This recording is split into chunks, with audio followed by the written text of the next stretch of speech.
Ty jsi v kariéře vydělal samozřejmě velký peníze. Jak to vnímáš jako kluk spod Zoboru? Zamotá to takovému frajerovi hlavu? Nebo seš pevně nohama na zemi pořád? Ja pevne dúfam, že som nohami na zemi, ako samozrejme teraz odstupom času, keď už mám proste svoje roky a ten mozog je troška inak premýšľa, tak si tak spätne zoberiem, že určite keď som bol mladý a človek začne zarábať viac peňazí, tak možno nejakým spôsobom ho to zmení a samozrejme sú tam nejaké také výstrelky alebo začne byť taký frajírek troška. Ale ja si myslím osobne, že som to ustál a pevne verím, že to tak aj zostane. Lituješ nějakého takového výstřelku, třeba z minulosti, z těch mladších telecích let? Tak tých výstrelkov bolo viac, samozrejme.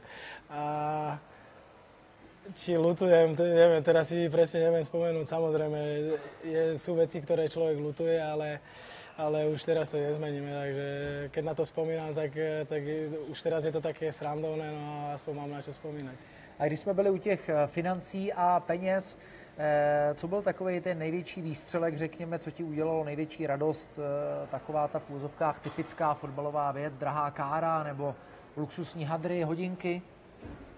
Určite auta a možno aj to je jedna vec, ktorú lutujem, že fakt tie auta som striedal strašne často a je to asi najhoršia investícia. Hej.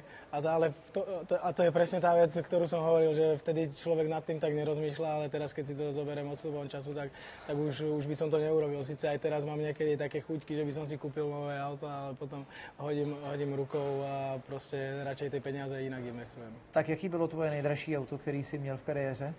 Tak ja neviem, bolo pár Ferrari, Bentley, tak asi tieto. Rád si se povozil v takových těch lepších autech, řekněme. Je to sen každého asi chlapca a samozrejme som si na to zarobil. Ale nikdy by som neurobil jednu vec, že vlastne za všetky peniaze by som si kúpil napríklad auto. Hej. Čiže mal som rozum na to, že som si to vedel rozdeliť. Hej. Že mám toľko na účte a môžem si kúpiť Ferrari, ale zostane mi ešte veľa na účte. Čiže asi takto by som to vysvetlil. Nešel si úplně takzvaně jako na dřeň. To by som v živote neurobil.